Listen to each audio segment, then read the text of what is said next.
menentukan sesuatu yang Allah inginkan. Ringkas ceritanya teman-teman sekalian, waktu tiba suratnya Abu Sufyan di Mekah, maka Abu Jahal motivasi orang untuk mengumpulkan 1000 pasukan. Waktu Abu Jahal lagi motivasi orang untuk kumpul berperang bentuk pasukan, dia lihat Umayyah bin Khalaf duduk depan Ka'bah dan ada 300 personil perang duduk dari sukunya, nggak bergerak, nggak ikut-ikutan persiapan perang. Abu Jahal kaget, dia datang kepada majelisnya Abu Umayyah, lalu dia mengatakan, "Hai Umayyah, kenapa kau tidak siap-siap? Bukankah hartamu juga banyak di situ?" Dia bilang, "Demi Allah saya nggak akan keluar," kata Umayyah bin Khalaf. Kata Abu Jahal, "Kenapa? Apa kau lupa apa yang dikatakan saat 3 bulan lalu? Kalau Muhammad menginformasikan kepada pengikutnya kalau mereka akan membunuhku." Kata Abu Jahal, "Itu dusta, kenapa kau percaya?" "Kau usah percaya, nggak akan terjadi." Kata Umayyah, "Tidak, saya tidak akan keluar. Apapun terjadi saya nggak mau keluar." Seperti itu, dia ketakutan rupanya. Abu Jahal ini licik. Dia pulang ke rumahnya. Di Mekah dulu teman-teman, dupa itu dibagi 2, kayak kita wangi-wangian dibagi 2. Ada wangi-wangian khusus laki-laki, ada khusus perempuan. Jadi kalau lewat laki-laki pakai yang bawa perempuan ini berarti tanda tanya, ini berarti banci.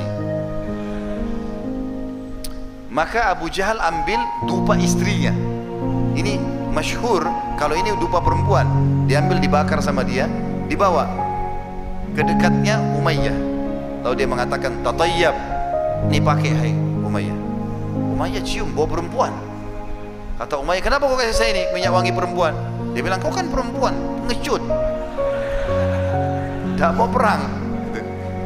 Maka karena emosi Umayyah tupis tempat dupa tersebut. Dia bilang, "Saya akan ikut." Dia pulang ke rumahnya. Dia bilang sama istrinya, "Siapkan pasukan, siapkan pakaian perang saya." Kata istrinya, "Apa kau mau ikut?" Dia bilang, "Iya." Istrinya ingatkan, "Apa kau lupa yang dikatakan saat 3 bulan lalu? Muhammad telah memberitakan pengikutnya akan membunuhmu." Maka dia bilang, "Iya, tapi saya dipermalukan oleh Abu Hakam. Saya dianggap perempuan, maka saya akan keluar sebentar, beberapa langkah dari luar, maka nanti saya kembali." Begitu kisahnya. Maka keluarlah dia. Subhanallah, takdir Allah berbeda dan mukjizat Nabi kelihatan. Apa yang terjadi? Setiap pasukan Quraisy istirahat, Abu Jahal pertama kali datangi Umayyah. "Hai Umayyah, kau yang berdiri di depan." Dijaga terus Umayyah supaya nggak pulang. Karena kalau dia pulang, 300 orang pulang sama dia. Maka terus jalan sampai tiba di Badr. Sampai tiba di Badr. Dan di Badr, subhanallah, peperangan ini luar biasa. Seluruh pimpinan Quraisy yang ada ikut pada saat itu terbunuh. Abu Jahal terbunuh, Umayyah bin Khalaf terbunuh, Utbah terbunuh, Utbah bin Rabi'ah, Syaibah bin Rabi'ah, Walid bin Utbah. Banyak pimpinan mereka mati, semua terbunuh. Dan ini unik sekali ceritanya untuk Umayyah bin Khalaf ini yang menunjukkan mukjizat Nabi apa? Umayyah bin Khalaf ini dulu tuannya Bilal, yang sisa-sisa Bilal dulu di Mekah. Nah ini Umayyah yang taruh batu panas di dadanya, ini orangnya Umayyah ini ya. Anggaplah sekarang kita ya hukum Umayyah ini dengan cerita. Karena di sini Umayyah teman-teman datang, kemudian dia rupanya kena badannya besar, jatuh dari kuda. Pasukan Quraisy kocar-kacir, lari semua ke Mekah. Lari semua ke Mekah. Pulang, yang lain banyak tertawan. Maka Umayyah bin Khalaf ini dia lihat Abdurrahman bin Auf lewat, sahabat Nabi yang dia masuk surga, dari 10 orang yang masuk surga. Dulu di Mekah namanya Abdurrahman bin Auf ini Abdu Wud. Wud itu berhala mereka, hambanya Wud gitu. Maka dia bilang, "Hai Abdu Wud." Abdurrahman nggak mau balik karena itu nama jahiliyah. Dan di situ waktu itu Abdurrahman lagi ngumpul-ngumpulin pedang, perisai, harta rampasan perang gitu kan. Itu bisa jadi halal bagi muslimin. Dipanggil lagi, "Wahai Abdu Wud." Nggak mau balik.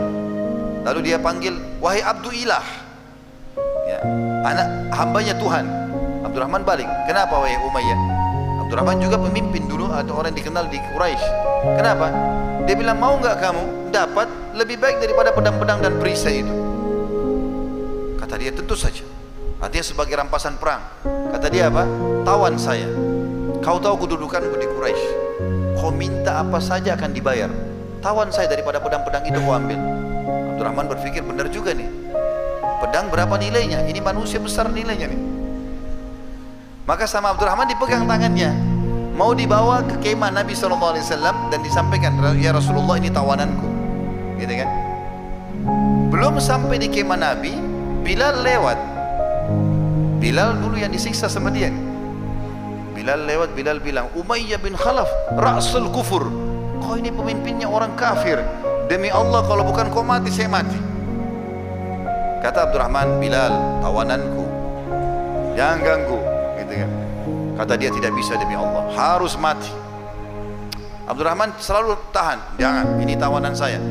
Artinya antara Abdurrahman sama Bilal ini mau nahan, ini mau bunuh. Bilal lihat setiap kali dia mau arahkan pedangnya ke Umayyah, pasti Abdurrahman tahan sama badannya. Ini muslim, gak mungkin kena pisau pedang, nanti berdosa dia. Dia rupanya Bilal lihat di kancah peperangan ada beberapa orang-orang Ansar asli Madinah, berapa 5-6 orang. Lalu kata Bilal, wahai saudara-saudaraku Ansar, kesinilah. Datang mereka. Apakah kalian ingat cerita dulu ada orang siksa saya di Mekah? Kata mereka, iya. Yang taruh batu panas, iya. Yang pukulin saya, ini orangnya. Ini orang, 7 Mei. Ini orangnya, bunuh dia. Kata Bilal. Kata mereka, ini betul Umayyah, demi Allah harus mati ini. Kata orang-orang Ansar. Kata Abdurrahman, tidak boleh saudara-saudaraku Ansar, ini tawananku, jangan diganggu. Bilal lalu terus motivasi mereka, dia yang pukul saya, dia yang taruh batu panas. Sampai orang Ansar setuju sama Bilal. Gak bisa Abdurrahman, kok cari tawanan lain, bunuh orang ini. Saking maunya Abdurrahman bela, karena dia pikir ini orang kaya, bisa dapat harta nanti dari dia. Disuruh Umayyah bin Khalaf tidur, tergeletak di padang pasir di situ, di tanah. Lalu Abdurrahman tidur di atasnya. Nggak boleh ada yang ganggu, tawananku ini. Kata Bilal, tusuk dari bawah. Ditusuk dari bawah kiri kanan sampai akhirnya Umayyah bin Khalaf mati. Dan subhanallah, mukjizat Nabi terbukti. Dan mati dengan kemahadilan Allah di tangannya orang yang pernah dia siksa, Bilal, radhiyallahu anhu. Dan ini teman-teman mukjizat yang luar biasa. Bagaimana tentang informasi ini terjadi? Ini informasi yang akan datang. Sekarang kita hubungkan ini dengan informasi yang sedang terjadi. Waktu sudah selesai kasus Umayyah bin Khalaf segala macam ini, rupanya ada 60 tawanan Badr. Nabi SAW iklankan, siapa yang mau menebus tawanan Badr, silahkan. Orang-orang Quraisy banyak datang dari Mekah, keluarganya yang masih ditawan dibayarin apa, ditebus dengan emas, dengan perak. Di Mekah ini rupanya ada anaknya Umayyah bin Khalaf tadi, namanya Safwan. Safwan ini nanti pembebasan kota Mekah masuk Islam, tapi di situ waktu itu dia masih kufur di perang Badr. Dia sekarang karena ayahnya mati, maka dia menggantikan jadi kepala suku. Di sebelahnya ada satu teman dekatnya namanya Umair ibn Wahab al-Jumahi. Ini juga nanti masuk Islam.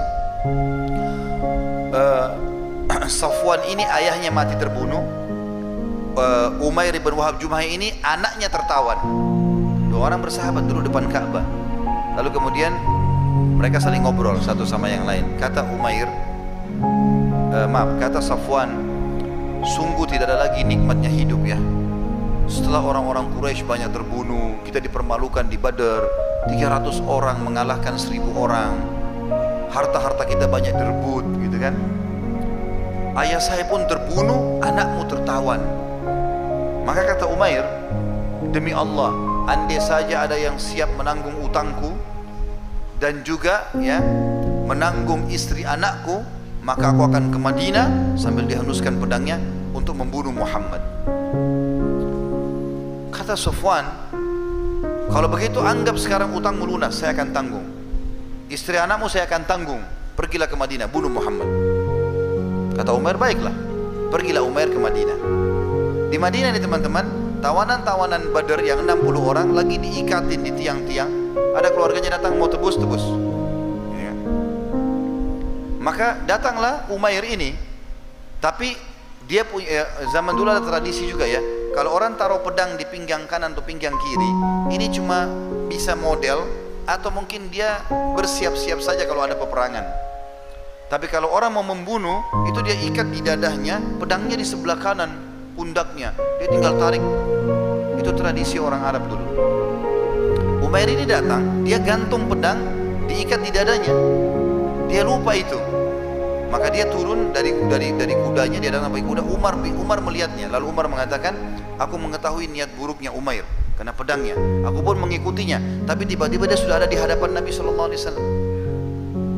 Begitu dia ada di hadapan Nabi, lalu Nabi SAW melihat dia. Sahabat tiba-tiba ngerumun. Lalu kata Nabi SAW, wahai Umair, jujur denganku, kenapa kamu datang dari Mekah ke sini? Kata dia, aku ingin menebus anakku. Kata Nabi SAW yang kedua kali, wahai Umair, jujur padaku, kenapa kamu datang ke sini? Umair alihkan pembicaraan. Kalian memang kuat, kalian sudah menang di Badar, kami banyak yang terbunuh, kami kalah, kami dipermalukan. Nabi SAW bukan butuh tuh jawabannya. Nabi tanya yang ketiga kali, wahai Umair, jawab jujur sekarang yang ketiga kali saya tanya, kenapa kau datang? Dia bilang, saya mau tebus anak saya. Kata Nabi SAW, wahai Umair, bukankah kau duduk di depan Ka'bah bersama Safwan beberapa hari yang lalu? Ini kasusnya 2-3 hari yang lalu, waktu dia pertama belum tinggalkan Mekah. Jadi waktu itu subhanallah, Safwan sama Umair ngobrol berdua tentang mau bunuh Nabi ini. Gak ada orang lain yang dengar, cuma mereka berdua saja. Ini rahasia mereka berdua, orang Mekah pun tidak ada yang tahu. Dia kaget Umair, Nabi tahu. Nabi mengatakan, bukankah kau beberapa hari yang lalu duduk berdua dengan Safwan? Lalu Nabi gambarkan di depan Ka'bah posisinya, kamu di kanan dan Safwan di kiri. Lalu Safwan berkata, sungguh gak ada lagi kenikmatan hidup ya, setelah kita dikalah di Badar, orang-orang kita banyak terbunuh, ayahku terbunuh, anakmu tertawan. Lalu kau bilang, siapa yang, kalau ada yang bisa menanggung utangku dan keluargaku, istri anakku, maka aku akan membunuh Muhammad dengan pedang ini. Lalu kamu pun datang ke sini. Tiba-tiba waktu Nabi ceritakan itu, Umair mengatakan, asyhadu an la ilaha illallah wa anna Muhammad Rasulullah. Masuk Islam. Nabi SAW lihat masuk Islam, Nabi tinggalkan. Sahabat-sahabat datang mengatakan, hai Umair, bukankah tadi kau niat buruk mau membunuh Nabi SAW?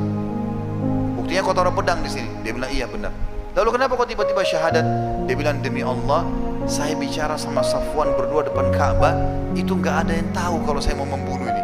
Kok bisa Muhammad menceritakan persis apa yang kami ucapkan, per letter-letternya kata-kata itu sama? Maka tidak mungkin kecuali dia Nabi. Maka gara-gara itu Umair masuk Islam.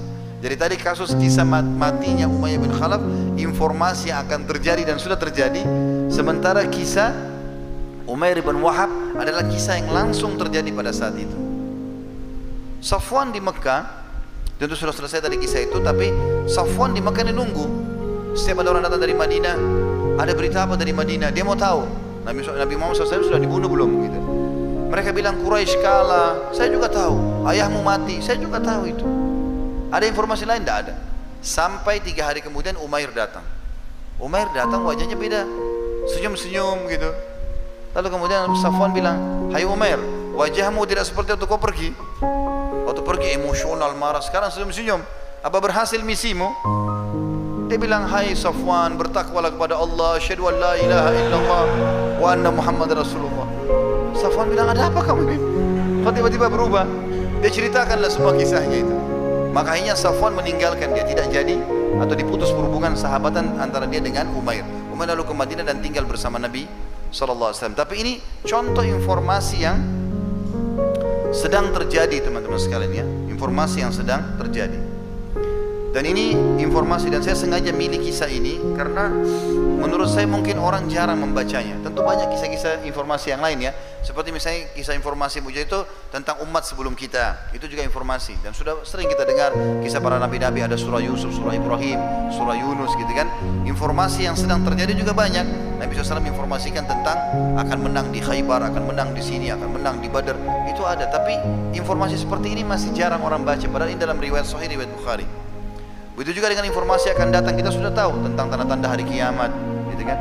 Itu juga sudah disampaikan oleh Nabi alaihi salatu wassalam.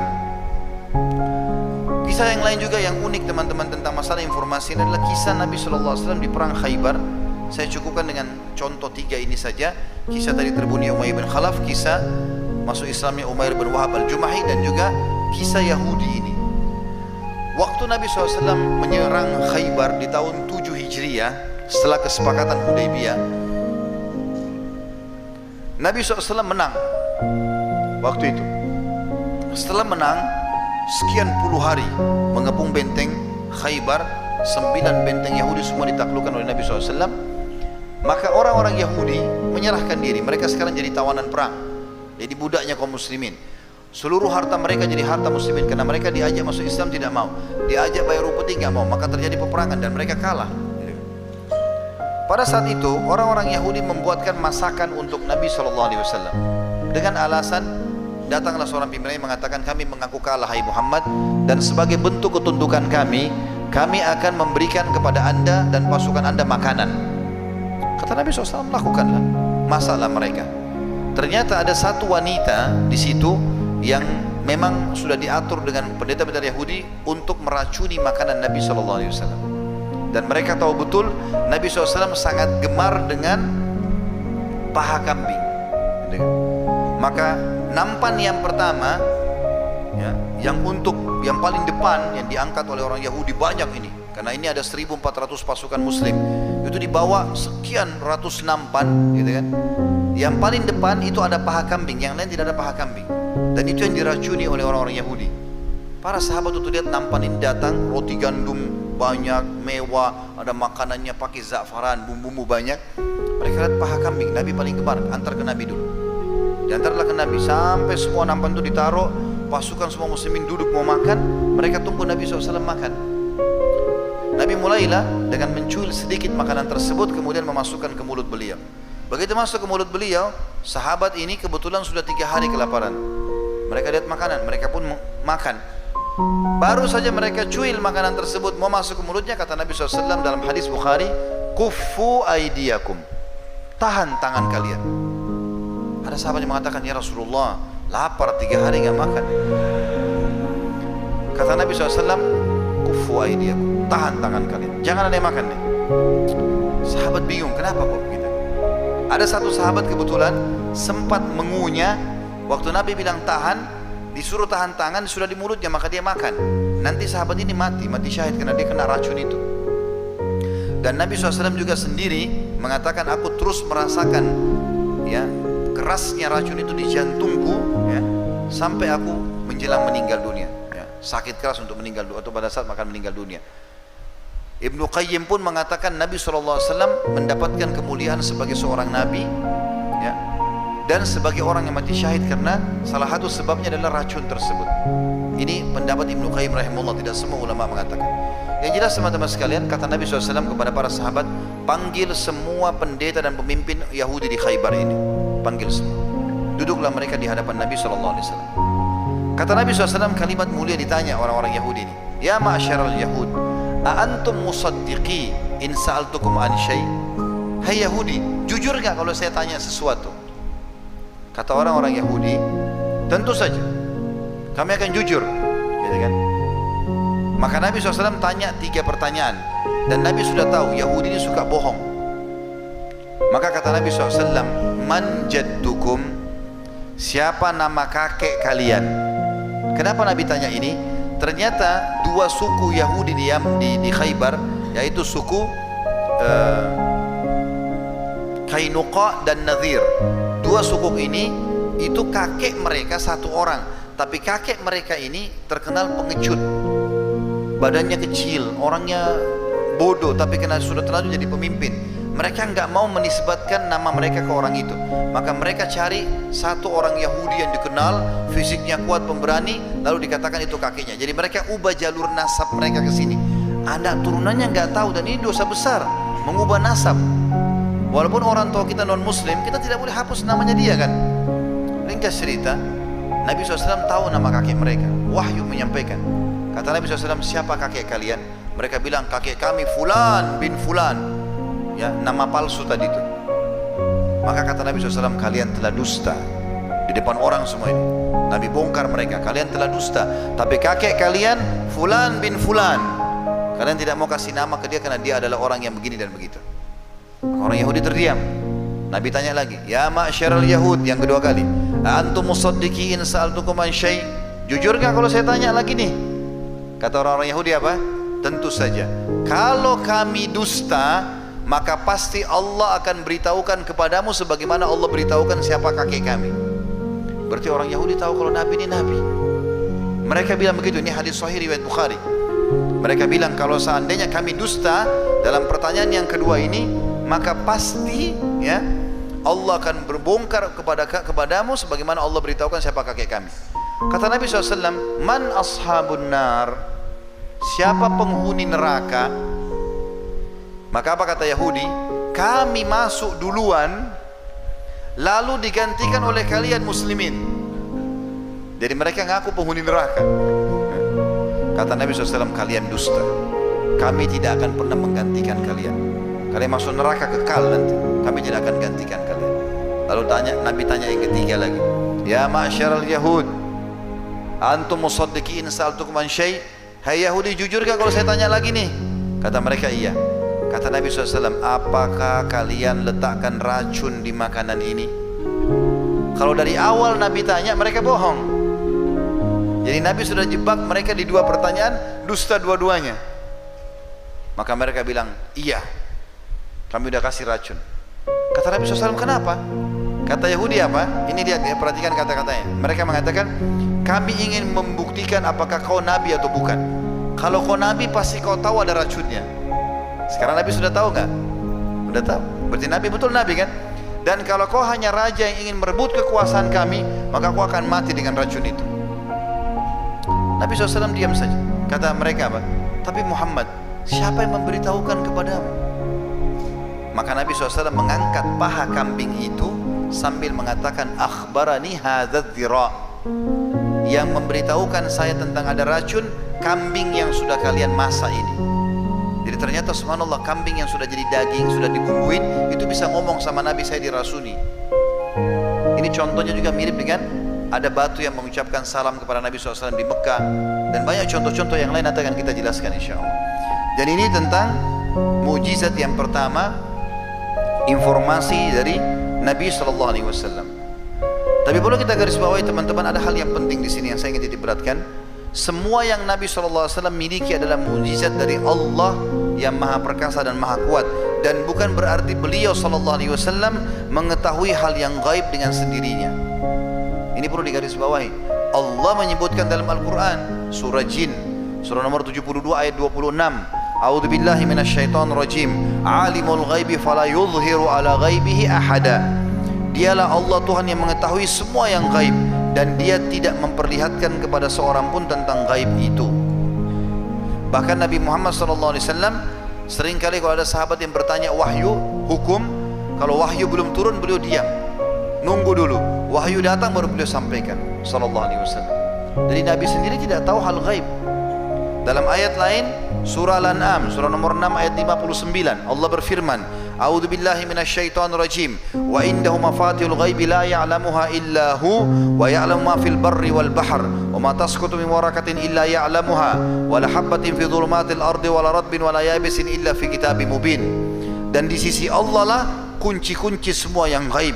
Tidak ada yang mengetahuinya kecuali dia sendiri, dan dia mengetahui apa yang di daratan dan di lautan, dan tidak ada sehelai daun pun yang gugur melainkan dia Allah mengetahuinya, dan tidak jatuh sebutir biji pun dalam kegelapan bumi, dan tidak suatu yang basah atau kering melainkan sudah tercatat di Lauhil Mahfud.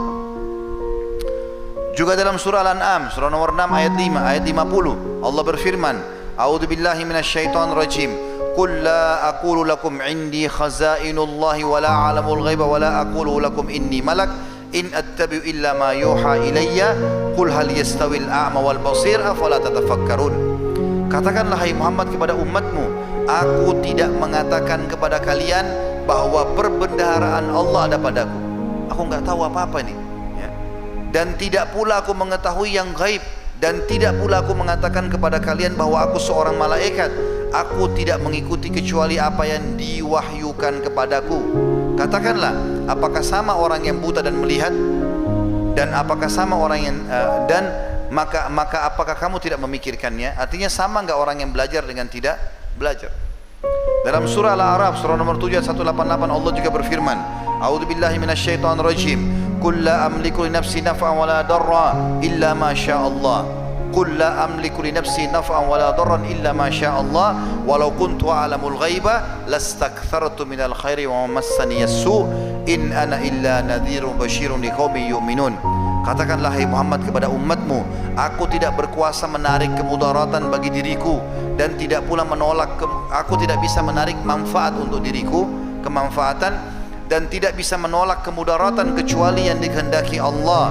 Dan sekiranya aku mengetahui yang gaib, tentulah aku membuat kebaikan sebanyak-banyaknya dan aku tidak akan ditimpa kemudaratan. Aku tidak lain hanyalah pemberi peringatan dan pemberi berita gembira bagi orang-orang yang beriman. Dan sekian banyak dalil yang mirip seperti ini, tidak bisa saya jawab semuanya dan atau berikan gambaran semua. Kita tutup poin ini, dalil tentang ini, surah Hud surah nomor 11 ayat 49, yang Allah SWT mengatakan, a'udzubillahi minasyaitonirrajim, tilka min amba'il ghaibi nuhiha ilaik ma kunta ta'lamu anta wala qaumuka min qabli hadza fasbir innal aqibata lil muttaqin. Itulah berita-berita penting tentang gaib yang kami wahyukan kepada Muhammad. Setelah Allah SWT ceritakan tentang nabi-nabi sebelum beliau alaihi wassalatu wassalam, kata Allah SWT, tidak pernah kamu mengetahuinya dan tidak pula kaummu sebelum ini, maka bersabarlah, sesungguhnya kesudahan yang baik bagi orang-orang yang bertakwa. Jadi sangat jelas sekali. Oleh karena itu teman-teman sekalian, kalau ada orang-orang dari jalur syaitan tadi, saya sudah bilang ada jalurnya iblis, juru bicaranya siapa? Dukun, peramal, penyamun, penyihir, dan ahli maksiat. Kalau ada orang di antara mereka yang mengaku gaib, karena semua rata-rata mengaku gaib, saya akan datangkan begini, saya akan interaksi sama jin, syaitan dan seterusnya, maka perhatikan sabda Nabi SAW dalam dua hadis yang sahih. Yang pertama, barang siapa yang mendatangi peramal, dukun, penyamun, bertanya padanya, belum percaya, nanya saja, bagaimana nasib saya, bagaimana begini dan begitu, tidak diterima sholatnya 40 hari. Itu hadis sahih. Saking dilarangnya kita datang kepada orang-orang yang mengaku tahu yang gaib ini. Hadis yang lain sahih juga, kata Nabi SAW, siapa yang mendatangi dukun, peramal, penyamun, penyihir, bertanya dan percaya, tadi belum percaya yang pertama, ini percaya, oh iya benar nih, ini nasib saya di garis tangan begini, oh alis saya begini dan seterusnya, maka dia telah kufur kepada apa yang diturunkan kepada Muhammad SAW. Jadi artinya Nabi SAW larang kita jangan ya, minta kepada Allah SWT, saya pun tidak tahu yang gaib. Seperti itulah. Baik, sekarang kita masuk teman-teman, itu tadi mukjizat yang berhubungan dengan masalah informasi. Sekarang mukjizat yang kedua, yaitu mukjizat, insya Allah kita tutup dengan ini ya. Mukjizat yang kedua ini, mukjizat yang dalam bentuk perbuatan nyata, nampak depan mata. Kemudian juga kita akan sampaikan nanti penutupan tentang hak Nabi Muhammad SAW. Mukjizat yang paling besar yang seluruh dunia bisa menyaksikan pada zaman beliau dan sekarang terbukti secara ilmiah adalah pembelahan bulan. Bulan terbelah ya. Jadi bulan yang sering kita lihat malam hari teman-teman pernah dibelah oleh Nabi Muhammad SAW dengan jari beliau. Itu Allah ceritakan dalam surah, diberikan nama dengan surah Al-Qamar. Al-Qamar artinya bulan. Surah nomor 54 dalam Al-Quran, ayat 1 sampai ayat 3. Bunyinya, a'udzubillahi minasyaitonirrajim, iqtarabatis sa'atu wansyaqqal qamar, sungguh telah dekat kiamat dan benar-benar bulan telah terbelah. Wa iyyaru ayatan yuridu wa yaqulu sihrun mustamir. Kalau saja mereka orang-orang musyrik Mekah melihat mukjizat ya pada diri Muhammad SAW ini, mereka berpaling dan berkata ini sihir yang terus menerus dipertunjukkan. Di ayat 3-nya, wa kadzdzabu wattaba'u ahwa'ahum wa kullu amrin mustaqir. Lalu mereka mendustakan Nabi SAW dan mengikuti hawa nafsu mereka, sedang tiap-tiap urusan telah ada ketetapannya. Jadi kisahnya begini, Nabi Muhammad SAW pernah teman-teman sekalian lagi tawaf di Ka'bah di zaman fase Mekah dulu, belum hijrah ke Madinah, belum ada kekuatan umat Islam waktu itu. Maka yang terjadi adalah waktu itu lagi pertengahan bulan lagi purnama, terang sekali. Ini biasanya terjadi di tanggal 13, 14, 15 dari bulan Hijriah. Itu kita sunnahnya puasa dikenal dengan puasa Ayyamul Bid ya. Itu biasanya bulan terang. Maka orang-orang Quraisy sepakat ingin mempermalukan Nabi SAW, bukan ingin mendapatkan mukjizat ya, tapi ingin mempermalukan Nabi SAW. Maka ada satu orang berdiri lalu berkata, hai Muhammad, apa kau mau kami beriman? Kata Kata Nabi SAW, iya. Lalu mereka bilang, apa kau lihat bulan itu? Kata Nabi SAW, iya. Belah bulan itu buat kami. Tentu ini teman-teman tidak masuk di akal. Pohon disuruh tebang, gunung mungkin diretakin, mungkin. Bulan dijamai sama tangan gak bisa, bagaimana caranya dibelah? Mustahil. Tujuan mereka bukan minta mujizat supaya itu kalaupun terjadi mereka beriman, tidak. Ini mirip dengan perilaku pengikutnya Nabi Saleh.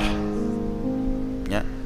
Pada saat mereka minta dikeluarkan dari gunung unta, nggak mungkin.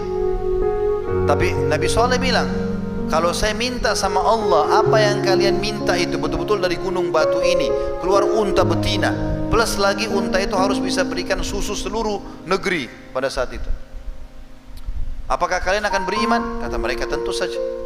Maka beliau pun berdoa, lalu betul-betul gunung terbelah, keluar unta, dan unta itu seperti yang mereka minta. Tapi Allah mengatakan fa'akarun naqa wa atan amir rabbihim, mereka bunuh unta itu, lalu mereka berhak untuk mendapatkan siksa Tuhan mereka karena mereka bermaksiat. Maka sama dengan itu, Nabi Muhammad SAW menghadap ke mereka, lalu balik menantang sambil mengatakan, apakah kalau Allah mengizinkan aku membelah bulan buat kalian ini, kalian akan beriman? Kata mereka, tentu saja. Kau belah bulan, kami beriman.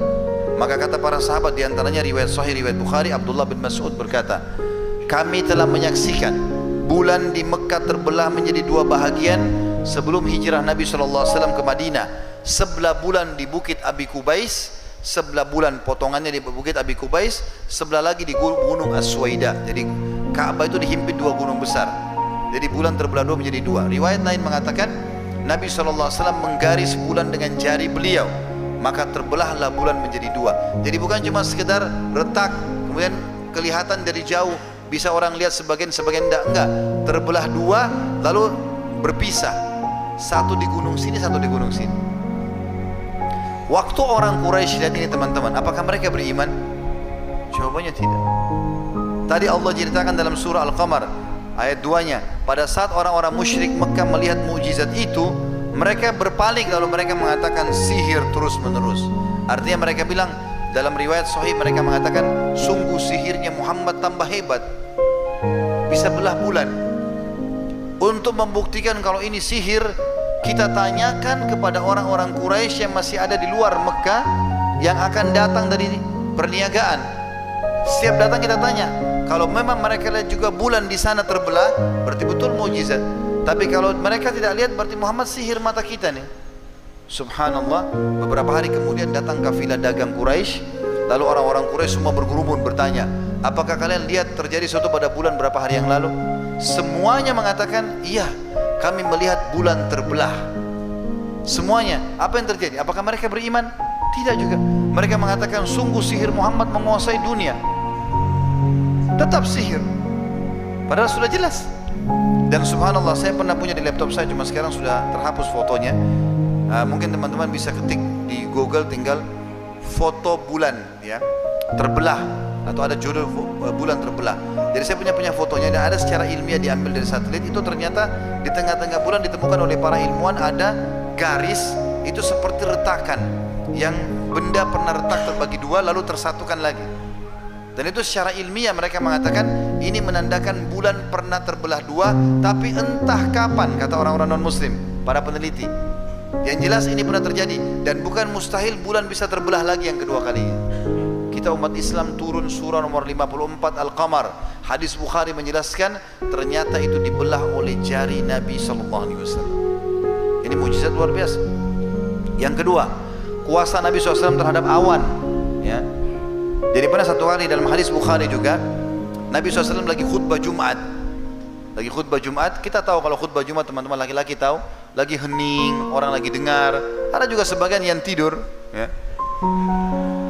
Tapi yang jelas pada saat lagi khutbah biasanya orang hening gitu kan. Maka ada satu sahabat datang dari luar masjid teriak-teriak, "Ya Rasulullah, ya Rasulullah." Orang semua balik ke arah orang ini. Khutbah Jumat teriak-teriak, ngapain ini? Ternyata orang ini punya hajat penting ini, ada sesuatu yang dia inginkan. Lalu Nabi SAW mengatakan, "Malak, kenapa kamu?" Dia bilang, "Ya Rasulullah, terputus jalan-jalan kami, ya, retak semua jalan-jalan, ya, karena panasnya ini, kemarau, mati hewan-hewan kami, ya, juga rusak semua tanaman kami, nggak ada air. Mumpung anda di mimbar ya Rasulullah, makna kalimatnya, mintalah kepada Allah agar Allah turunkan hujan. Seperti itulah. Anas bin Malik, perawi hadis ini, yang merupakan pembantu Nabi SAW, mengatakan, maka saya pun melihat ke arah awan, ya, ke arah langit, maksud saya ke arah langit, tidak ada awan sedikit pun. Kalau tidak ada awan tidak turun hujan. Turun hujan karena ada awan menggumpal, karena turun dari awan itu kan. Langit seperti kaca. Tapi Nabi SAW tiba-tiba menunjuk ke langit sambil mengatakan 2 kali, Allahumma agithna, Allahumma agithna, ya, yang artinya Allah turunkan hujan buat kami, turunkan hujan buat kami. Kata Anas bin Malik, demi Allah, belum selesai khutbah Nabi SAW kecuali Madinah dikerumuni dengan awan yang tebal, gelap, lalu turun hujan yang lebat. Kami tidak lihat matahari selama sepekan, hujan terus. Jumat depan Nabi lagi khutbah, hujan ini. Orang yang sama datang teriak-teriak, ya Rasulullah, ya Rasulullah. Kenapa? Ya Rasulullah, jalan-jalan kami rusak, hewan-hewan kami bisa mati, banjir, hujan gak berhenti seminggu. Mintalah kepada Allah agar berhentikan hujan ini. Ini satu Madinah menyaksikan ini, ya. Ini bukan 1-2 orang yang lihat, satu Madinah. Maka kata Anas bin Malik, Nabi pun berdoa, ya Allah, ya, doa yang mulia, terjemahannya kurang lebih, ya, Allahumma hawalaina wala alaina, ya Allah janganlah jadikan hujan ini masalah buat kami dan jadikan berkah buat kami. Lalu Allahumma alal aqami wadh-dhirabi wa butun awdiyatin wa manabi'is syajar, ya Allah selamatkanlah jalan-jalan manusia, ya, tempat-tempat hewan, ya, kemudian juga lembah-lembah dan tempat tumbuhnya pohon-pohon. Lalu kata Anas bin Malik, lalu kami menyaksikan Nabi SAW menunjuk ke awan, semua yang ditunjuk oleh jari beliau jadi bubar awannya, sampai akhirnya Madinah jadi cerah kembali. Dari sini menunjukkan mukjizat, bukan hanya sekedar doa Nabi SAW, tapi Nabi diberikan oleh Allah kuasa untuk menunjuk langit, dan itu orang saksikan pada saat itu. Yang ketiga, tadi itu kuasa Nabi terhadap awan. Kuasa Nabi terhadap hewan diriwayatkan oleh Imam Ahmad hadis ini.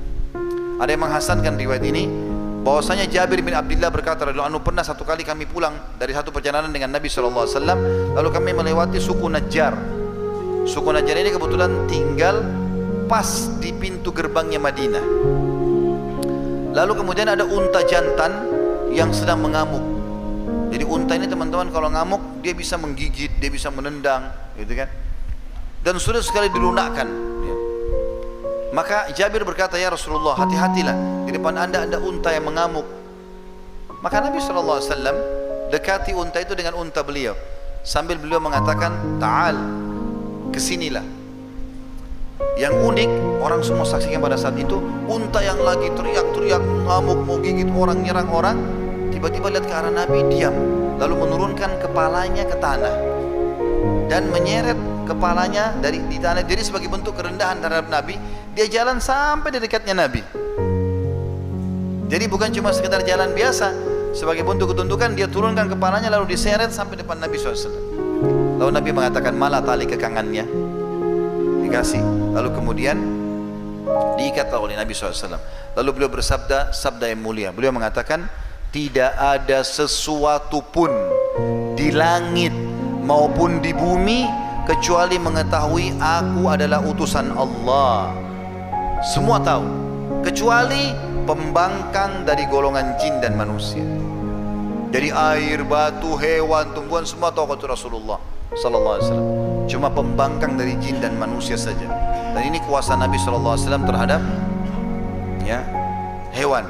Kemudian yang selanjutnya adalah kuasa Nabi SAW dalam menyembuhkan penyakit. Ada banyak kisah di sini.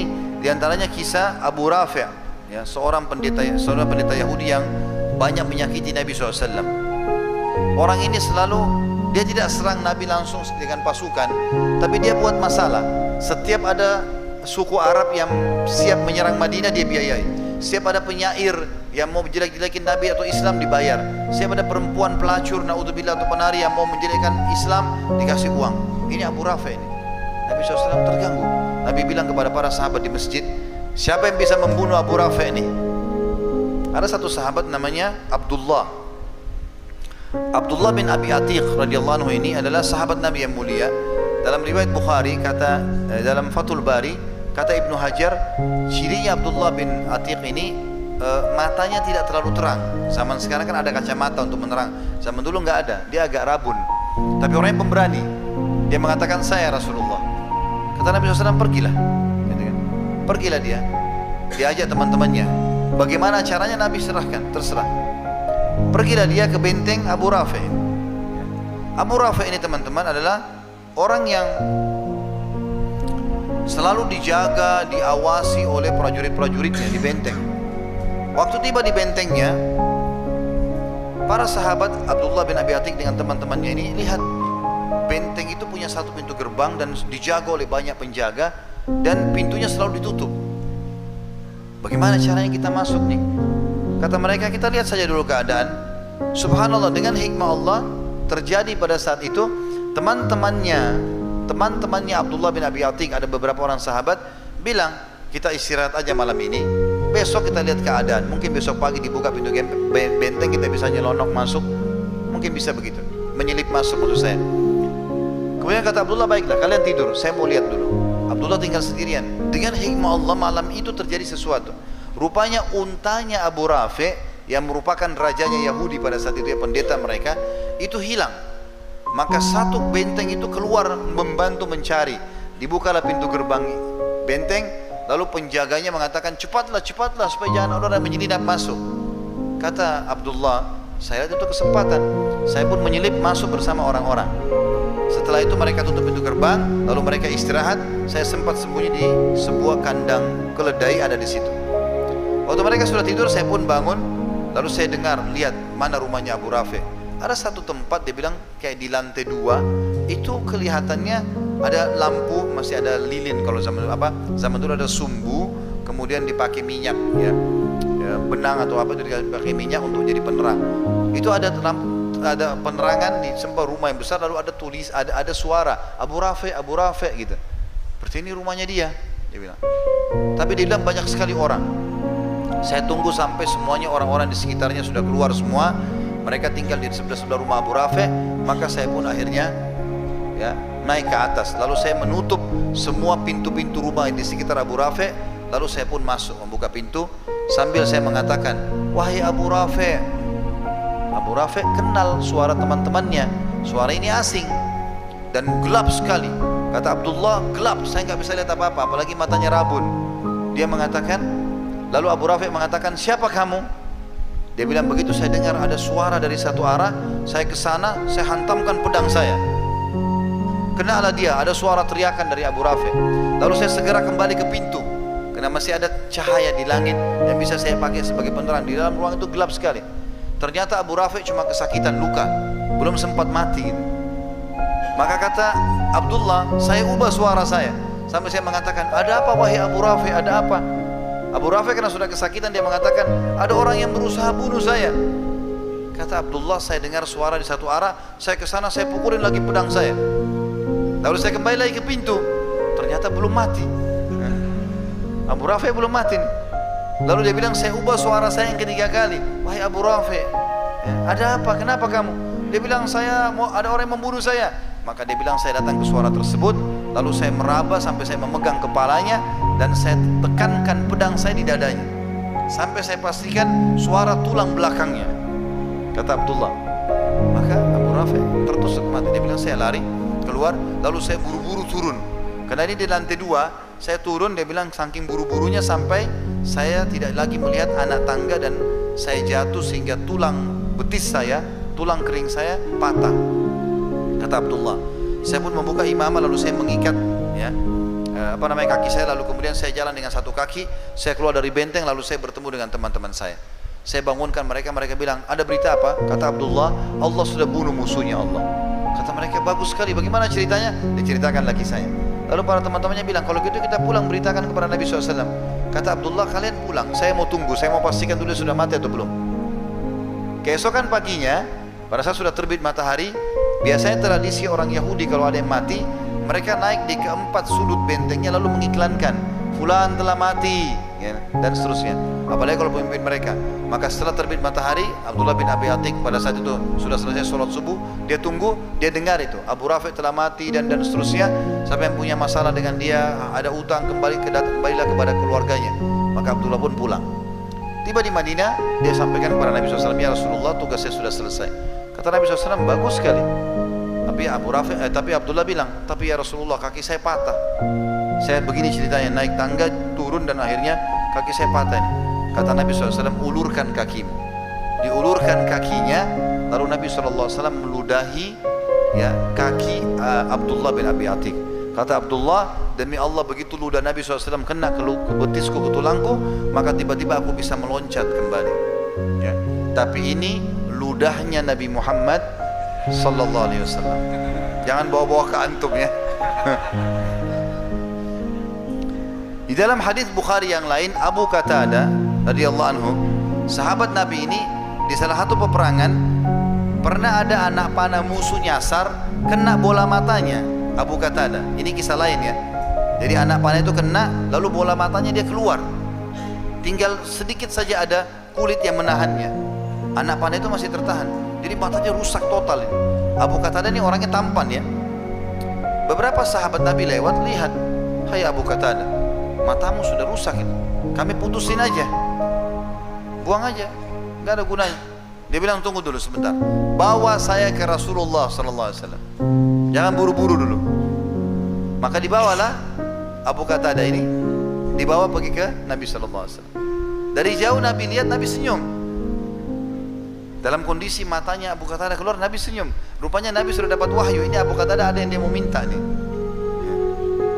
Lalu Nabi SAW langsung bilang, sebelum Abu Qatadah bicara, wahai Abu Qatadah, kalau kau mau sabar tanpa mata ini, matamu kan korban di medan perang, dijamin bagimu masuk surga. Kalau kau mau juga, saya bisa doakan kamu, ya, minta kepada Allah agar matamu disembuhkan, bisa, tapi nggak ada jaminan surga. Pilih salah satunya. Abu Qatadah berpikir, saya mata tidak ada satu masuk surga, tapi kalau saya didoakan oleh Nabi kembali mata, tidak ada jaminan surga. Sementara dia tahu dia juga mau menikah setelah, dia rencana mau nikah setelah perang. Kalau dia tidak ada mata, dia kelihatan jelek menurut dia. Maka dia bilang kalimat yang cerdas. Dia bilang, ya Rasulullah, ya, saya doakan saya agar mata saya sembuh, dan saya juga minta surga. Dua-duanya. Lalu Nabi SAW tersenyum, dicabutlah anak panah itu. Lalu Nabi SAW memasukkan kembali dengan telapak tangan beliau yang suci ke dalam bola matanya. Kata Qatadah, dan juga sahabat-sahabat yang menyaksikan waktu itu, Qatadah sendiri merasakan. Dia bilang, tadinya kan matanya rusak. Kita bayangkan kalau mata kita rusak satu, ini sudah jelas nggak kelihatan, ini cuma ini kelihatan. Dia bilang begitu Nabi SAW angkat tangannya, maka saya tidak bisa bedakan mata mana yang tadi rusak. Dua-duanya terang.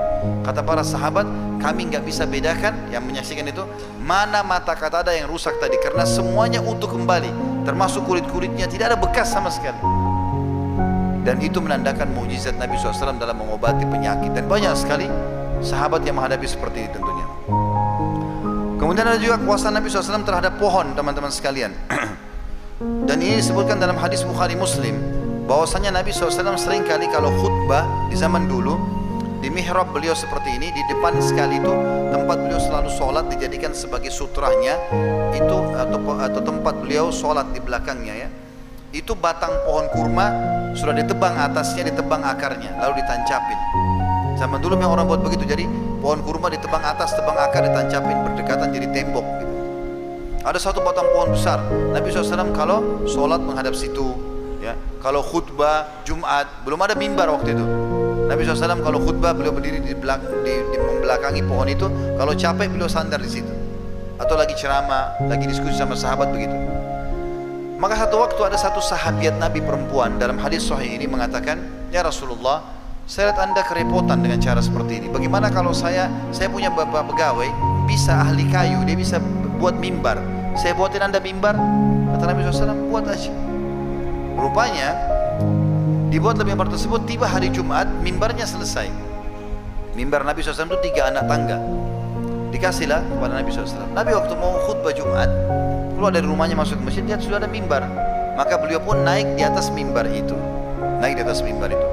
Kata perawi hadis, ya, hadis ini kebetulan diriwayatkan oleh Jabir radhiyallahu anhu. Maka kata Jabir, saya atau kami tiba-tiba mendengar waktu Nabi SAW sudah salam, lalu menunggu azannya Bilal selesai, ada suara tangisan seperti tangisan anak bayi. Dan lama-lama suara itu membesar, mirip dengan suara induk unta yang sedang mencari anaknya yang hilang. Kami bingung, suara dari mana ini? Nabi SAW lagi di atas mimbar, suara itu terdengar satu masjid.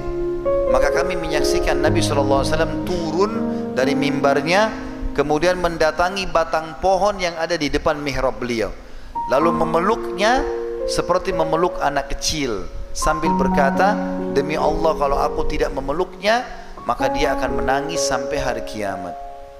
Ternyata batang pohon pun teman-teman yang sudah seperti ini, ya, itu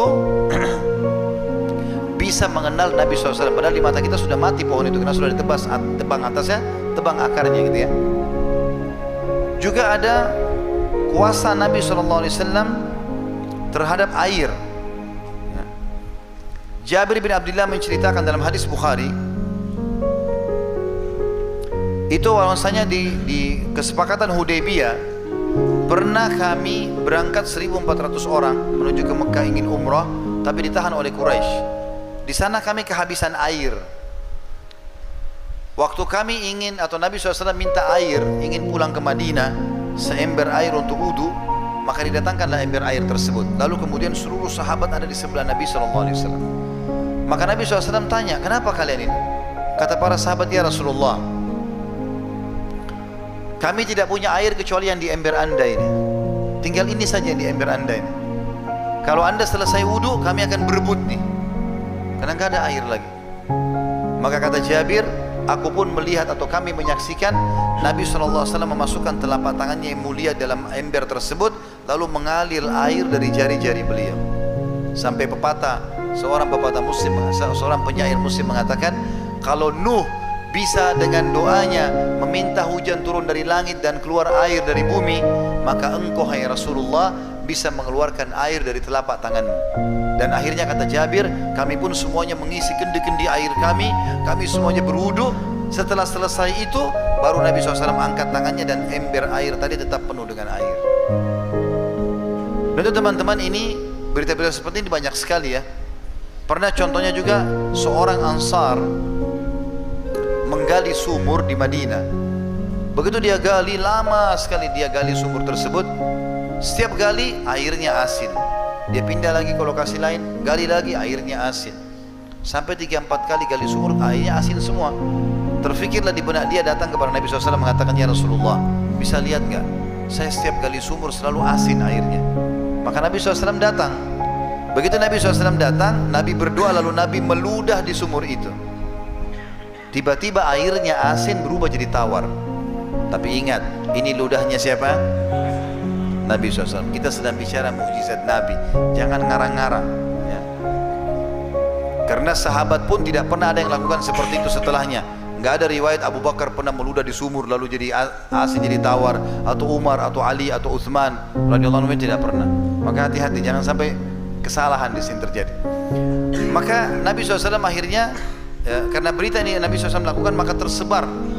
Waktu itu di akhir hidup Nabi, sebelum Nabi SAW meninggal, ada satu orang namanya Musailamah Al-Kadzab. Orang ini mengaku Nabi juga, tapi Nabi palsu ya. Nabi palsu. Dia rupanya punya pengikut banyak, 100.000 orang. Pengikutnya banyak yang mengakui dia dari sukunya. Maka pengikutnya datang mengatakan, wahai Nabi kami Musailamah, Nabi yang di Madinah itu, di Hijaz, ada sumur air asin, dia ludahi jadi tawar. Ada juga sumur kami, airnya sudah bagus tawar, coba kau ludahin juga, siapa tahu jadi lebih enak. Maka Musailamah ke sana, lalu mulutnya kumat kami, dia meludah. Tiba-tiba air sumur itu berubah jadi air yang lebih busuk dari kencingnya kedelai. Allah hinakan. Juga mirip kisah ini, tapi ini tambahan saja. Setiap kali masyarakat Madinah atau kaum muslimin lahir anaknya, selalu dibawa kepada Nabi SAW. Nanti Nabi berikan nama, Nabi tahnik, Nabi kunyah kurma lalu lengketin di langit-langit ya gusinya, karena itu sunnah Nabi SAW mentahnik bayi. Kemudian Nabi SAW juga sering kali mengelus rambut, dan umumnya anak-anak bayi kalau datang dielus kepalanya sama Nabi jadi subur rambutnya, selalu terkenal itu. Maka pengikutnya Musailamah bilang, wahai Nabi kami Musailamah, itu Nabi yang di Hijaz, di Madinah, semua bayi yang datang kalau dielus jadi lebat rambutnya. Ini ada Nabi, ini ada satu bayi kami rambutnya sudah bagus, coba kau elus, mudah-mudahan dia juga jadi lebih bagus. Begitu Musailamah elus, gugur semua rambutnya. Dan dikatakan dalam riwayat, dalam kisah ini, bahwasanya keturunannya orang itu gundul semua, sebagai bentuk penghinaan dari Allah Subhanahu wa ta'ala. Baik, kuasa Nabi SAW terhadap makanan. Mohon maaf, mungkin saya tidak fokus ke pertanyaan, kita fokus ke materi. Setuju nggak ini? Ya, jadi lebih baik antum pulang bawa ilmu daripada bertanya ya. Kalau ada masih ada waktu, tapi saya lihat waktu zuhur sudah sangat dekat. Ada kuasa Nabi SAW terhadap makanan, dan ini juga kisah unik. Kisahnya di Khandaq ya, di parit. Pada saat itu Nabi SAW dan para sahabat tinggal di parit, berkemah di situ karena pasukan Quraisy sudah dekat. Pasukan Ahzab, bukan Quraisy. Quraisy salah satunya. Ahzab itu jamak daripada hizib, artinya kelompok-kelompok. Allah namakan surah nomor 33 surah Ahzab. Ini orang-orang Yahudi Khaybar bergabung sama Quraisy Mekah, bergabung sama suku-suku Arab yang membenci Islam, menyerang Madinah. 10.000 orang, semuanya penunggang kuda. Kalau kita sekarang 10.000 tank gitu kan, menyerang Madinah. Maka Nabi SAW tanya sahabat, apa yang kita lakukan? Maka Salman Al-Farisi bilang, ya Rasulullah, kami di Persia, kalau kami terdesak, kami lagi lemah, musuh sudah dekat, kami buat parit aja, mereka nggak bisa lewat gitu kan. Maka Nabi SAW bilang ide yang bagus. Lalu Nabi bagilah 10 sahabat menggali ya sekian meter kali sekian meter, lalu mereka gali, terbagilah sahabat, dan tidak boleh pulang. Zaman itu sahabat hidup dari hasil harian, mereka panen hari itu, mereka makan hari itu dengan istri dan anak-anaknya. Maka karena tinggal di parit, maka tidak ada makanan. Ada sahabat sudah 3 hari lapar, nggak makan. Memang mereka tidak ada makanan sama sekali. Sempat ada satu perempuan sahabiat panen kurma, satu keranjang dia bawa ke suaminya. Ada suaminya di Khandaq. Ini ya, buat engkau makan. Suaminya lihat satu keranjang cuma bisa 4-5 orang makan. Banyak orang tidak makan, maka dia bawa ke arah Nabi SAW. Ya Rasulullah, istri saya bawa keranjang tapi cuma kurma cuma satu keranjang. Kata Nabi SAW, beliau buka selendangnya, lalu beliau mengatakan taruh di sini. Begitu ditaruh, tiba-tiba kurma itu membanyak dengan sendirinya sampai seperti gunung. Dan para sahabat 1.400 orang makan kurma itu. Tapi ternyata setelah itu 3 hari lagi, ya selama 3 hari nggak ada makanan, lapar lagi para sahabat, dan mereka harus terus menggali parit. Ada 2 orang sahabat datang mengeluh, ya Rasulullah, lapar nggak ada makanan. Mereka angkat bajunya, rupanya di perutnya ada 2 batu yang lagi diikat. Mereka lagi ikat batu untuk tekan perutnya supaya laparnya berkurang. Waktu mereka bilang begitu, Nabi SAW tidak jawab. Nabi cuma angkat baju, ternyata di perut Nabi ada 3 batu. Jawabannya sudah ada, artinya saya lebih lapar dari kalian. Jabir bin Abdullah perawi hadis ini bilang, saya lihat ini sesuatu yang menyedihkan. Maka saya bilang, ya Rasulullah, apakah anda izinkan saya pulang ke rumah saya? Kata Nabi SAW, silahkan. Lalu Jabir lari-lari ke rumahnya. Lalu dia mengatakan pada istrinya, wahai istriku, sungguh aku telah melihat sesuatu yang menyedihkan dari Nabi SAW. Kata istrinya, apa yang kamu lihat? Dia bilang, Nabi sampai ikat batu di perutnya 3 karena laparnya. Kau punya sesuatu nggak bisa kita hidangkan? Kata istrinya, simpanan kita tinggal 1 sak gandum, 2,5 kilo gandum kalau kita sekarang kurang lebih ya. Dan kau masih punya kambing kecil di sebelah rumah. Kalau kau mau sembelih kambing itu, kita buat kari, nanti ini saya buatkan roti gandum. Setelah itu kamu undang Nabi SAW sama 3-4 orang temannya. Maka kata Jabir, bagus, sembelihlah kambing tersebut, dimasaklah, ringkas cerita sudah jadi makanan. Sebelum Jabir kembali kepada Nabi SAW untuk mengajak makan, istrinya bilang, wahai Jabir, ingat, jangan permalukan saya. Undang Nabi SAW dengan 3-4 orang saja dari temannya. Saya juga lapar, anak-anak lapar gitu kan? Kata dia, baiklah. Lalu Jabir datang ke parit. Setelah itu dengan gembira datang duduk di sebelah Nabi SAW. Ya Rasulullah, ladayya tu'ayyim. Orang Arab kalau bilang makanan, teman-teman, bahasa Arabnya ta'am. Tapi ada dalam bahasa Arab retorika namanya ismu tasbir, memperkecil sesuatu kalau misalnya jumlahnya lebih sedikit. Ta'am jadi tu'ayyim. Jabir karena tahu ini makanan tidak banyak, tidak cukup untuk semua, dia bilang, ya Rasulullah, saya punya sedikit makanan. Datanglah anda dengan 3-4 orang teman anda. Kata Nabi SAW, apa yang kau siapkan Jabir? Dia bilang 1 sa', 2,5 kilo gandum, dengan 1 ekor kambing kecil, saya sembelih jadikan kari oleh istri saya. Kata Nabi SAW, banyak sekali ya, sudah Masya Allah banyak itu. Maka Nabi SAW tiba-tiba lakukan satu perbuatan yang unik nih. Nabi naik ke atas batu yang tinggi lalu teriak, wahai muhajirin dan ansar, kalian semua diundang oleh Jabir. Waktu itu teman-teman 1.000 orang di parit, 1.000 orang.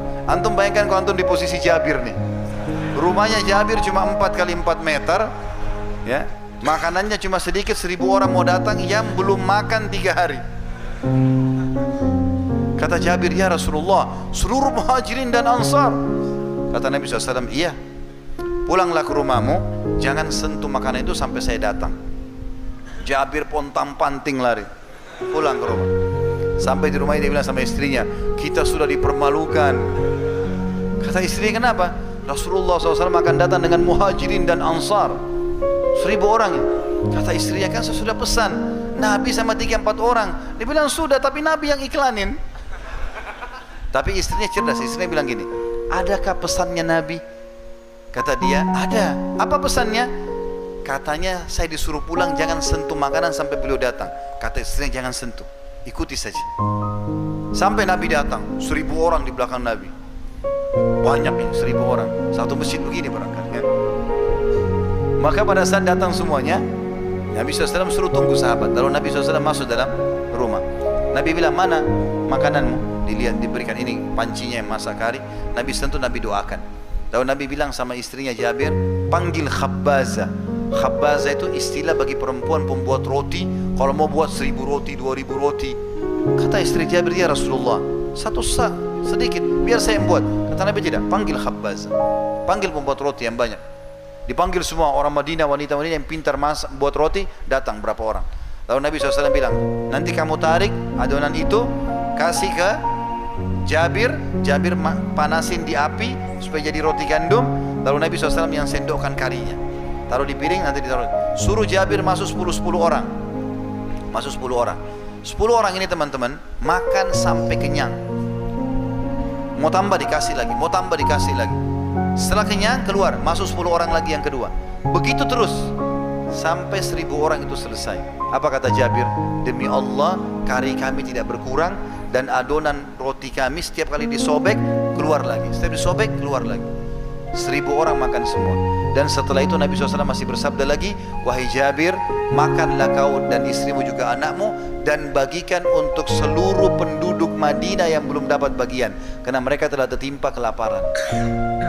Jadi ini kuasa Nabi SAW dalam ya, mereka mendapatkan atau memperbanyak makanan. Teman-teman sekalian, ada poin yang saya ingin diperhatikan di sini, penting sekali. Cinta para sahabat kepada Nabi SAW ini luar biasa. Kalau yang sempat ikut kemarin di Batam ceramah kita tentang kedudukan atau generasi emas Islam, ya, masalah sahabat, mereka sangat mulia. Mereka orang-orang yang dipilih oleh Allah menjadi penolong Nabi, menjadi pendukung Nabi, menjadi mertua Nabi, menjadi anak mantu Nabi alaihi salam. Maka mereka mencintai Nabi SAW melebihi kita mencintai Nabi. Tapi perhatikan ya, para sahabat Nabi tidak pernah berani sedikit pun menambah atau mengurangi ajaran Nabi SAW walaupun mereka cinta. Abu Talha teman-teman di perang Uhud itu semua badannya dari kepala sampai kakinya luka semua, nggak ada lagi celah, semuanya luka, gitu kan?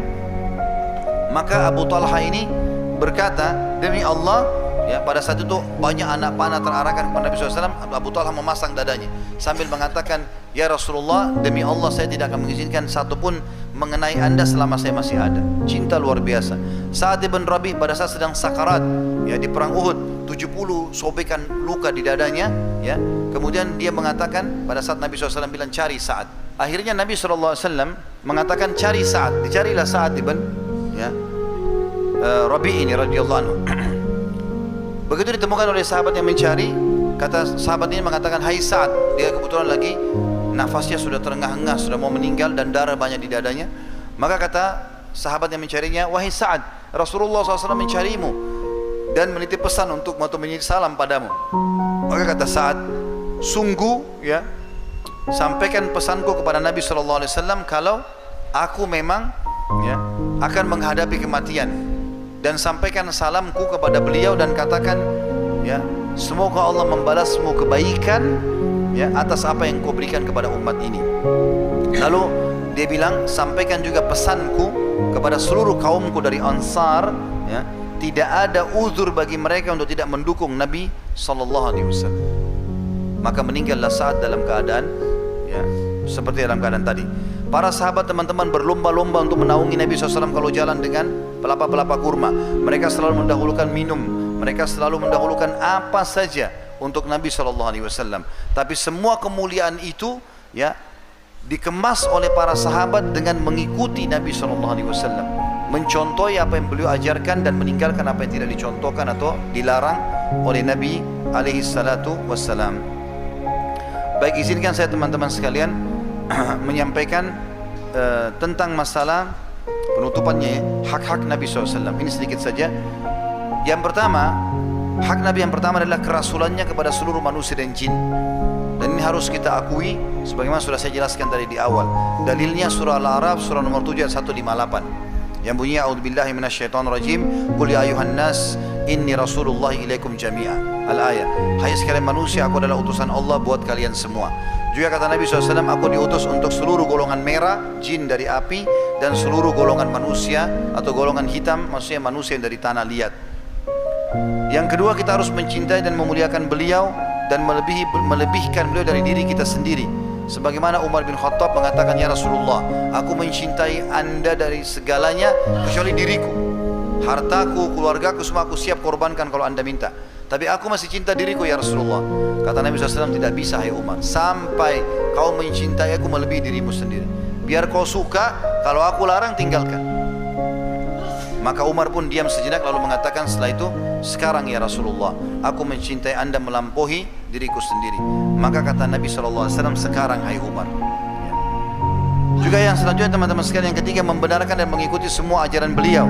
Karena Nabi SAW menyampaikan dengan wahyu dalam surah An-Najm surah nomor 53 ayat 3 sampai ayat 4, a'udzubillahi minasyaitonirrajim wa ma yantiqu 'anil hawa in huwa illa wahyu yuha. Sesungguhnya dia selalu menyampaikan dengan wahyu, dan sesungguhnya Nabi SAW menyampaikan Al-Quran itu tidak menurut hawa nafsunya, tapi mengikuti wahyu yang diwahyukan kepadanya. Oleh karena itu teman-teman, sebagai penutup, kita harus tahu, kita harus mengikuti Nabi SAW dalam segala hal dan mencontohi beliau. Baik cara makan, minum, berpakaian, tidur, berjalan, berbicara, bergaul, beribadah, berumah tangga, bisnis dan bernegara. Semua itu harus mengikuti Nabi SAW, dan kita dahulukan beliau daripada yang lainnya. Dan ini adalah sebuah hal yang harus dilakukan oleh setiap muslim. Dan termasuk hak beliau yang keempat adalah memperbanyak salawat kepada Nabi SAW. Sebagaimana sudah kita tahu dalam surah Al-Ahzab surah nomor 33 ayat 56, a'udzubillahi minasyaitonirrajim, innallaha wa malaikatahu yusholluna 'alan nabi ya ayyuhalladzina amanu shallu 'alaihi wa sallimu taslima. Sesungguhnya Allah dan malaikatnya bersalawat kepada Nabi, hai orang beriman, berikanlah atau ucapkanlah salawat kepadanya salawat yang banyak. Juga kata Nabi SAW, siapa yang salawat kepada aku satu kali, Allah akan balas 10 kali tambahan rahmat. Dan juga kata Nabi SAW, orang yang paling dekat kedudukannya denganku pada hari kiamat, yang paling banyak membacakan salawat kepadaku. Salawat dibaca pada saat sholat, sesudah ada azan ya. Pada saat kita sholat kan ada tahiyat ya, Allahumma shalli ala Muhammadin wa ala Muhammadin, dan seterusnya yang dikenal dengan salawat Ibrahim. Kemudian sesudah azan, kata Nabi SAW, kalau kalian dengarkan azan, ikutilah muadzin seperti sebentar insyaAllah azan ini, dan setelah itu ucapkanlah salawat untukku ya. Kemudian juga sebelum dan sesudah berdoa, sebagaimana sabda Nabi SAW, doa yang tidak mengucapkan salawat kepadaku akan terhijab. Kemudian masuk masjid seperti ini, keluar masjid juga, kata Nabi SAW, kalau kalian masuk masjid, bacalah bismillah wassalatu wassalamu ala rasulillah a'udhu billahil azim biwajhil karim wa sultanil karim minasyaitonir rajim. Ini kita doa, Allah maftah li abwaab rahmatik kalau masuk masjid. Kalau keluar bismillah wassalatu wassalamu ala rasulillah, Allah maftah li abwaab fadlika, Allah maqsimni minasyaiton. Ini diantara doa ya yang disunnahkan. Kemudian juga pada saat hari Jumat, terutama di sore hari ya, itu berbanyak doa dan juga membaca salawat kepada Nabi SAW. Tinggal dua teman-teman sekalian. Yang kelima, hak Nabi SAW mempelajari sirah beliau. Ini hak Nabi. Jadi antum harus tahu tentang sejarah beliau masih kecil, lahir, kemudian bayi, anak-anak, ya, kemudian apa yang terjadi pada masa anak-anaknya, masa remaja, pernikahannya, anak-anaknya dan seterusnya, sampai beliau jadi nabi, sampai meninggal dunia dan perjuangan-perjuangan. Itu banyak sekali manfaatnya belajar sirah, dan ini alhamdulillah kalau yang mau mengikuti kajian kami sudah lengkap 38 episode. Kalau saya tidak salah 37 atau 38 itu sudah lengkap sirah Nabawi insyaallah, yang dari awal sebelum Nabi SAW lahir sampai beliau meninggal. Yang terakhir teman-teman, tidak mengolok-olok beliau sallallahu alaihi wasallam, sunnah-sunnah beliau, keluarga beliau dan para sahabat. Jadi tidak boleh olok-olok. Misal sunnah Nabi berjenggot. Kalau ada orang tidak mau berjenggot teman-teman, jangan olok. Minimal kalau antum tidak mau lakukan, jangan diolok. Jangan antum hina, oh kayak kambing lah, apalah bahasa kadang-kadang begitu. Jangan teman-teman. Ya, sunnah Nabi jenggot, kata Nabi SAW, peliharalah jenggot dan cukurlah kumis kalian. Yang begitu sunnah Nabi SAW. Kalau tidak dikerjakan jangan olok. Wanita muslimah kalau tidak pakai jilbab, jangan hina orang yang pakai jilbab, karena itu dia sudah jalankan. Tapi kita berdoa semoga satu waktu saya bisa seperti dia. Jangan diolok-olok, karena ngolok-olok sunnah Nabi SAW termasuk bagian daripada dosa besar. Bahkan kaum munafikin di Madinah divonis sebagai orang kafir gara-gara mereka mengolok-olok Nabi. Sebagai penutup ini ayatnya, surah At-Taubah, surah nomor 9 ayat 65 sampai 66. A'udzu billahi minasyaitonir rajim. Wala in sa'altahum la yaquluna innama kunna nakhudu wa nal'ab qul abillahi wa ayati wa rasuli kuntum tastahzi'un la ta'tadhiru qad kafartum ba'da imanikum in na'fu an ta'ifatin minkum nu'adzib ta'ifatan bi annahum kanu mujrimin. Kalau kau tanya hai Muhammad orang-orang munafik itu, kenapa kamu mengolok-olok? Maka mereka mengatakan, sesungguhnya kami hanya bercanda saja. Maka katakan kepada mereka, hai Muhammad, apakah kepada Allah, ayat-ayatnya dan Rasulnya kalian berolok-olok, bercanda? Maka jangan kalian minta maaf, karena kalian telah kufur setelah iman kalian. Kalaupun kami maafkan orang yang bertobat di antara kalian, kami tetap akan menghukum orang yang tetap kufur di antara kalian. Nah, karena mereka adalah kaum yang mujrimin. Mujrimin ini adalah kaum-kaum yang buruk, yang jahat gitu. Ya, seperti itulah. Allahu alam, ini teman-teman sekalian yang kita sampaikan.